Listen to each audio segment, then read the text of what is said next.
الحسين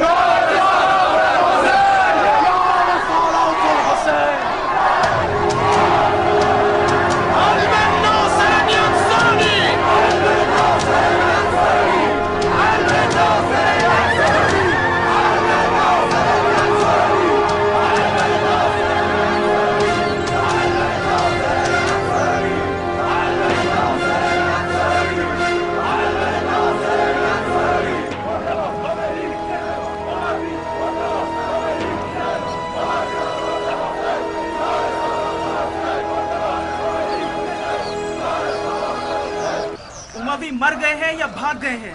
اب تمام کوفی آل زبیر کی بیعت میں ہیں۔ توابین کا نشانہ قاتلان حسین ہے، انہیں آل زبیر سے کوئی واسطہ نہیں۔ ایک ساتھ دو اونٹوں پر نہیں بیٹھا جا سکتا۔ اگر تم لوگ مسلمان ہو تو تمہیں آل زبیر کی بیعت کرنی ہوگی۔ شیر کے پنجرے میں ہاتھ مت ڈالو بے وقوفو۔ اگر نہ مانے تو کیا ہوگا؟ ہماری بیویاں بیوہ ہو جائیں گی اور بچے یتیم۔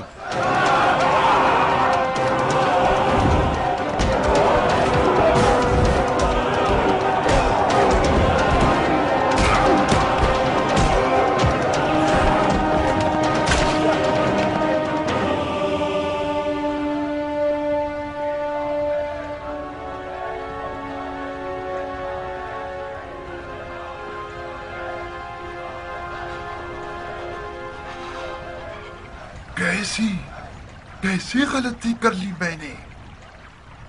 آپ نے کیا فرمایا امیر؟ تم تو خاموش ہی رہو پسر سعد۔ یہ ساری آفت ناگہانی تم اور تمہارے ساتھیوں کی مرہون منت ہے۔ معاف کیجئے گا امیر، ہم کیوں؟ ہم تو سراپا تسلیم اور اطاعت گزار رہے ہیں، لوگوں کی نظروں میں ظاہر نہ ہوئے، ساری دوستیاں ختم کر دی اور بیوہ عورتوں کی طرح خانہ نشینی اختیار کر لی ہم نے۔ اے ابن ذی الجوشن، تم نے کیا سمجھا ہے کسی بچے کا مد مقابل ہو؟ ان غمزدہ لوگوں کو کس نے غمزدہ کیا ہے؟ میں نے یا تم لوگوں نے؟ اگر میں نے تم لوگوں کی بیعت قبول نہ کی ہوتی تو آج توابین کی لعنت ملامتیں میرا گریبان نہ پکڑتی۔ توابین کا ہم سے اور آل زبیر سے کوئی لینا دینا نہیں تھا اگر ہم قاتلان حسین کو پناہ نہ دیتے۔ یہ گروہ تو مٹھی بھر بے نام و نشان لوگ ہیں، امیر خواہ مخواہ ان سے ڈر رہے ہیں۔ کوفے کے لیے اصل خطرہ ایک زہریلا سانپ ہے جو گرگٹ کی طرح چھپ چھپا کے کوفے میں داخل ہو گیا ہے، اور کسی کو اس کے معاملات اور میل ملاپ کی فکر نہیں ہے۔ مختار کی بات کر رہا ہوں۔ جھگڑے کے دوران موضوع بدل رہے ہو عمر۔ شاباش، مرحبا پسر سعد، مرحبا۔ تم نے سیاست کس سے سیکھی ہے عمر؟ مجھے یقین ہے ابن زیاد کے پاس نہیں سیکھی ہوگی۔ ابن زیاد کے پاس اگر دریات اور سمجھداری ہوتی تو مختار کو سانس لینے کی بھی مہلت نہ دیتا۔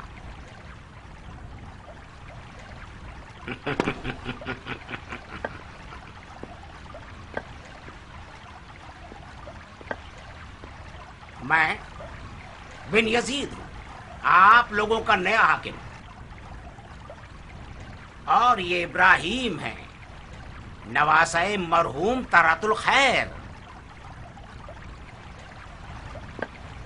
اب ہم ایک دوسرے کی مدد سے کوفے کو چلائیں گے۔ خوش آمدید شیخ، یہ کیسا حلیہ ہے؟ کوخ نشین لوگوں کے حلیے میں آئے ہیں تاکہ توابین جیسے لگیں اور ان کے غصے سے بچ جائیں۔ بہت بری طرح ان کی گردن کی رگیں پھولی ہوئی تھی۔ عراق عرب کے حجلہ عروس میں خوش آمدید امیر۔ عروس سے مراد کوفہ ہے؟ جی امیر، خدا کی قسم یہ دلہن آپ جیسے آکاش شناس شوہر کو ہی زیب دیتی ہے۔ میں نے سنا ہے کہ آپ زبیریوں کے اعلیٰ پائے کے سیاستدانوں میں سے ہیں۔ صحیح۔ اگر میں پائے کا سیاستدان ہوتا تو کسی بیوہ دلہن کے حجلے پر ہرگز قدم نہیں رکھتا جس کے شوہر ہونے کا دعویٰ ہزاروں خبیث لوگ رکھتے ہیں۔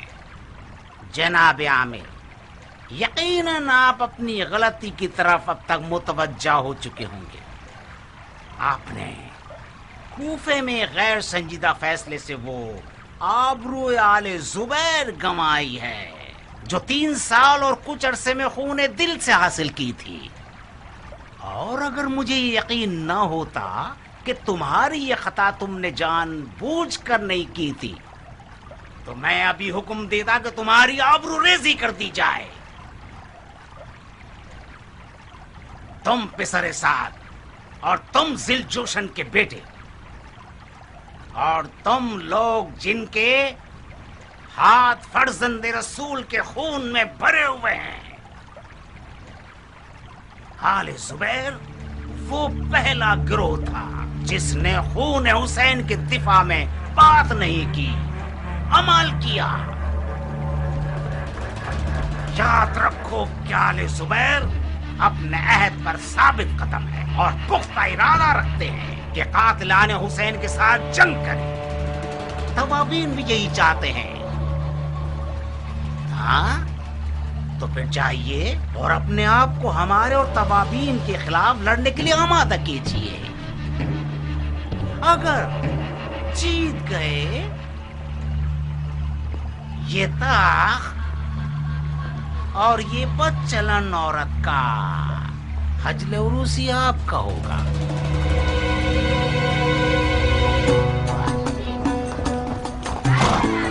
بن یزید ہائے ہائے،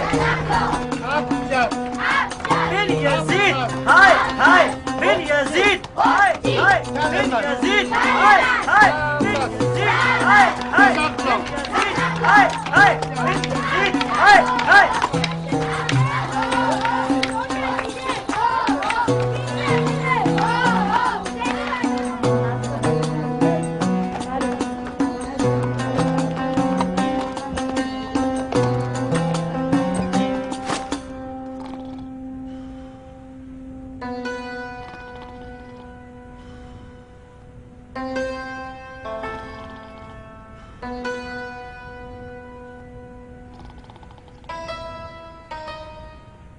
آقا، آقا،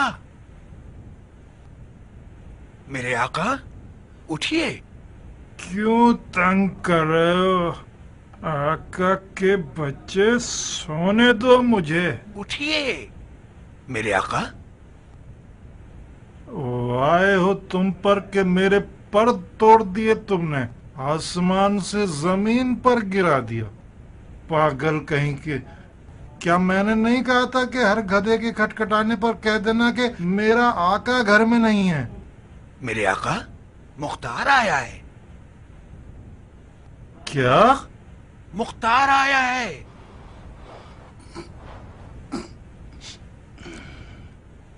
کون؟ مختار آیا ہے. مختار؟ مختار؟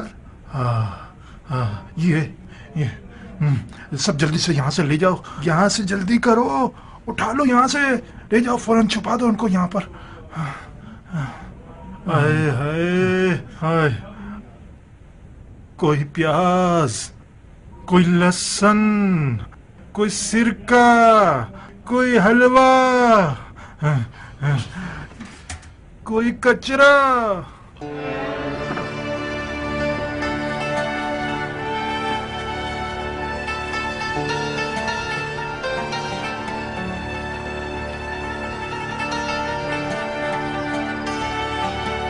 واہ واہ، کیا روپ ہے، کیا قد و قامت ہے. یہ ہمارا اپنا ابو اسحاق ہے. میں ٹھیک دیکھ رہا ہوں؟ مار ڈالا تم نے اس طویل دوری کے غم میں. اف اف اف، کیسی غلیظ بدبو ہے. عبیدہ، تم نے اب تک یہ بری عادت ختم نہیں کی. نہیں، تمہاری قسم. مطلب کیوں نہیں؟ مگر میری ایک رکعت نماز بھی قضا نہیں ہوئی ہے. نماز کا شراب پینے سے کیا واسطہ ہے؟ واسطہ نہیں ہے. بے شک نماز فحاشی اور برائیوں سے روکتی ہے. تو پھر یقیناً وہ برائی جس کی بدبو آپ کو اذیت دے رہی ہے انہی دنوں نماز قائم ہونے کے ساتھ ساتھ دفع ہو جائے گی. حیف ہے تم پر کہ تم ام الخبائث کو پیتے ہو. میں انسان ہوں مختار، برداشت کی بھی ایک حد ہوتی ہے. جب ظرف بڑھ جاتا ہے تو لبریز ہو ہی جاتا ہے. ہم دونوں کی دوستی میں ان حکمرانوں کی وجہ سے دوری آ گئی ہے. تنہا رہ گیا تھا میں اس جھوٹ، منافقت، ظلم اور دھوکے کے شہر میں. تم جو گئے ہو، عبیدہ بھی بے کس اور یتیم ہو گیا. تالی ایک ہاتھ سے نہیں بجتی مختار.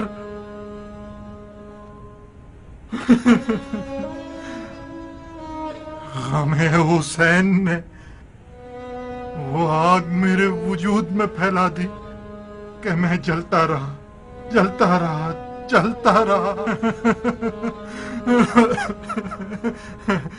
مجبور ہو کر یہودی ایوب کی شراب کی دکان پر گیا. پھر صرف شراب ہی مجھے تسکین پہنچاتی تھی.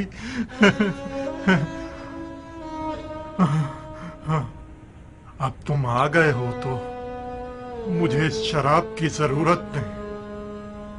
قسم سے آج کے بعد منہ بھی نہیں لگاؤں گا. انشاءاللہ. کب قیام کر رہے ہو؟ ہاں، میں تو ایک لاجواب سے سوال میں الجھ گیا ہوں عبیدہ. یہ کیسے ہو سکتا ہے کہ عشق حسین کو اس دل میں جگہ دی جائے جو شراب سے آلودہ ہو؟ میں خوش ہو گیا تھا کہ مختار نے میرے عشق پر باور کیا ہے. باور نہ کیا ہوتا تو میرا سوال لاجواب نہ رہتا. آج رات تمہارا منتظر ہوں عبیدہ. آؤ ہمارے قیام کے بارے میں گفتگو کریں. سر آنکھوں پر مختار.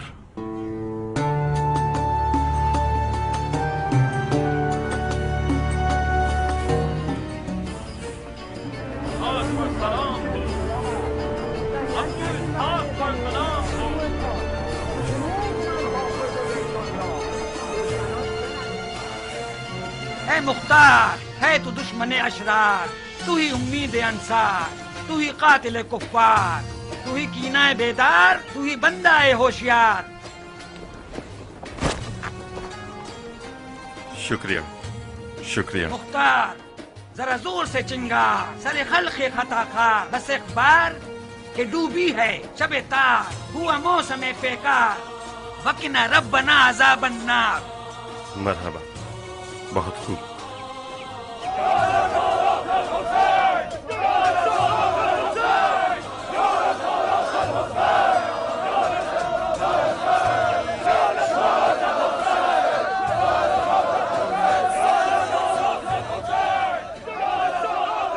کیا یہ تم ہو ابو اسحاق؟ وعدہ پورا ہوا اس میں. میں نے وعدہ کیا تھا نا کہ آؤں گا. کیا میں واقعی جاگ رہا ہوں؟ کہیں خواب تو نہیں دیکھ رہا؟ میری موت کی خبر کے منتظر تو نہیں تھے؟ اگر جھوٹ سنا چاہو تو نہیں. خدا تیرا شکر ہے مختار، مختار میرے بھائی. اسماعیل، لوگوں سے کہو شور نہ کریں، مصلحت نہیں ہے. یہ کوفہ ہے ابو اسحاق. کوفے میں آل زبیر گونگے اور بہرے ہیں. زبیریوں کی آنکھ اور کان سے میرا کوئی واسطہ نہیں ہے. ایک معقول وجہ ہے. اے بنی ہند کے لوگوں، درود ہو آپ لوگوں پر کہ گوہر شناس ہیں اور مجھے ابو اسحاق کی نظروں میں سر بلند کر دیا ہے. یقیناً ابو اسحاق مکے سے ہمارے لیے کوئی قیمتی سوغات لے کر آیا ہے. فی الحال راستے کا تھکا ہوا ہے. اب اسے تھکن دور کرنے کا موقع دیجیے اور فی الحال شور مت کیجیے. جب میں نے سنا کہ زبیر کے بیٹے کی شرائط کے ساتھ بیعت کی ہے تو تمہارا فاتحہ پڑھ دیا تھا اور یقین کر لیا تھا کہ اب مختار کے ساتھ جانیں بھی ہوں گی تو بھی اپنی جان ان منحوس زبیریوں کے جال سے کسی طرح نہیں بچا سکے گا. تم نے غلط نہیں سوچا تھا اسماعیل. اگر خدا کا لطف و کرم نہ ہوتا تو میں آل زبیر کی کینے کی آگ میں جل جاتا. یہ گروہ یزید اور اس کے ساتھیوں کی روش پر ہی چلے گا. جب تمہاری بیعت کی خبر سنی تو میرے تو سینگ نکلنے والے تھے. تمہارا اس منحوس اولاد سے کیا واسطہ؟ وہ ہمارے مولا علی کے فرمان کے مطابق زبیر کی وہی منحوس اولاد ہے جس نے اپنے باپ پر بھی رحم نہیں کیا، اور جنگ حمل میں اس نے اپنے باپ کے گردن پہ تلوار رکھی اور اسے اکسایا کہ وہ علی سے جنگ کرے۔ اسماعیل، میں نے اس بیت کے ساتھ اپنے آپ کو شیعوں کے اس گروہ میں بدنام کر لیا ہے تاکہ اس منحوس اولاد کی نحوست کو ان لوگوں پر ثابت کر سکوں جو اس کے دیوانے بنے ہوئے ہیں۔ یہ مت بھولنا کہ اب بھی کوفے میں بہت سے لوگ اس منحوس اولاد کے طرفدار ہیں۔ آج رات اپنے بھائی کے ساتھ مجھ سے ملنے کے لیے آؤ، کچھ نئی باتیں ہیں تم لوگوں کے لیے، سنو گے تو محسوس ہوگے۔ اسد شوق امیر، اگر مجھے مختار کے سیاست باز ہونے کا علم نہ ہوتا تو تم یقیناً میرے سر پہ 2 سینگ دیکھتے۔ آل زبیر کے نمک حلالی کرنے والے تو نہیں ہوئے نا مختار؟ عبد الرحمن، آل زبیر جو کھانا علی کے محبوں کو دیتے ہیں اس میں نمک کے بجائے زہر حلاحل ڈالتے ہیں۔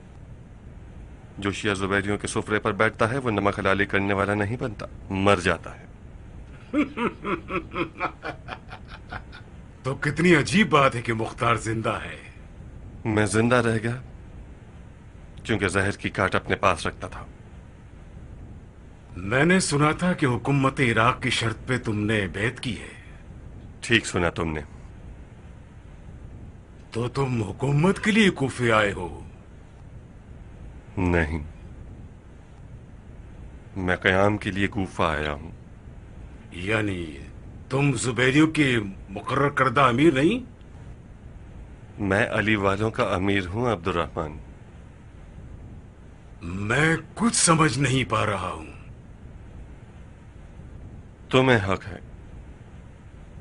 سیاست ان لوگوں کے لیے سر چکرا دینے والی ہے جو سیاست نہیں جانتے۔ ان چکروں سے جان چھڑانا چاہو تو آج رات میرے پاس آ جاؤ۔ ابن حنفیہ کی جانب سے ایک ایسا حکم ہے میرے پاس کہ تم بھی سن لو تو برا نہ ہوگا۔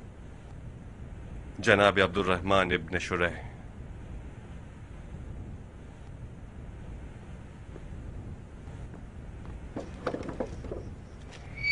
شیعوں کے شیر کے دیدار سے ہماری آنکھیں روشن ہوں۔ تمہاری مکہ کی دلاوری اور کارناموں کا شہرہ تمہارے مریدوں کی زبان کا ورد بن گیا تھا مختار۔ میں نے سنا ہے کہ یزیدی لشکر تمہارے بازوں کو اعجاز دے کر انگشت بدنداں ہو گئے تھے۔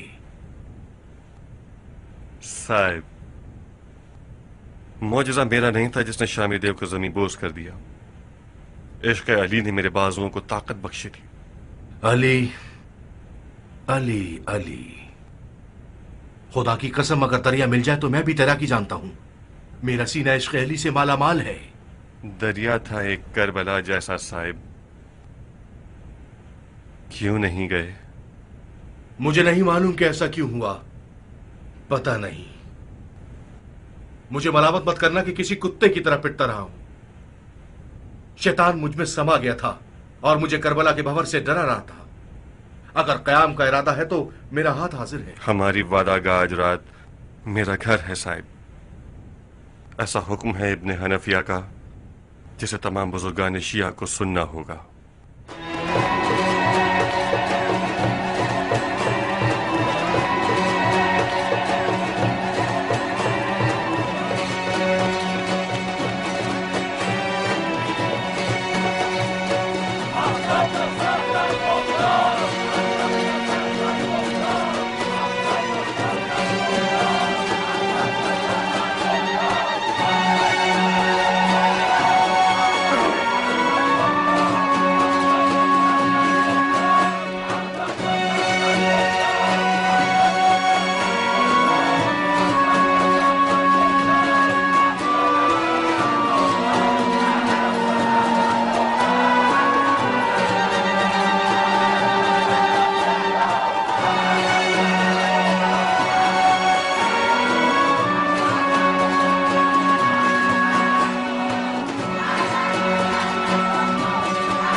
ممنون ہوں اماں جان۔